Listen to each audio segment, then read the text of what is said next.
Ha? Wala ba kayong originality? Gaya-gaya kasi kayo.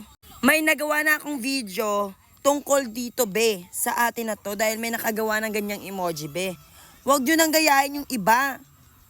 Gumawa na lang kayo ng sa inyo, yung originality talaga, ha? Yung walang gaya-gaya. Yung may pinakamagandang i-comment or i-comment dito sa ating video, guys, ifa-follow back ko. Siya, hindi natin siya mafa-follow back kasi ginaya niya lang. Kaya kayo dyan, ha, yung pinakamagandang emoji, yung ifa-follow back ko, okay? Kung sino lang yung may pinakamagandang emoji, siya lang yung ifa-follow back ko. Go! I-flex natin dito kung sino yung mag-copy link 3 times na copy link. At kung gusto nyong pumasok sa group chat ko para dumami ang inyong mga followers, be, sa group chat ko, ha, makinig na mabuti. Pero kung ayaw makinig, mag-scroll up ka lang. Dapat nakapag-subscribe kayo sa ating YouTube channel kasi doon ako bumabase, guys, kung sino lamang yung ipapasok natin sa group chat, okay? Kung sino lamang ang ipapasok.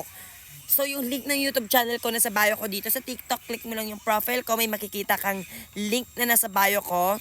Tas click mo lang yun po yung link ng aking YouTube channel. Mag-subscribe ka doon, i-click mo yung notification bell at mag-comment ka sa mga video natin doon. Para pag na-notice kita, be, magugulat ka na lang na nasa group chat ka na at sasabog na kagad followers mo. Bye-bye!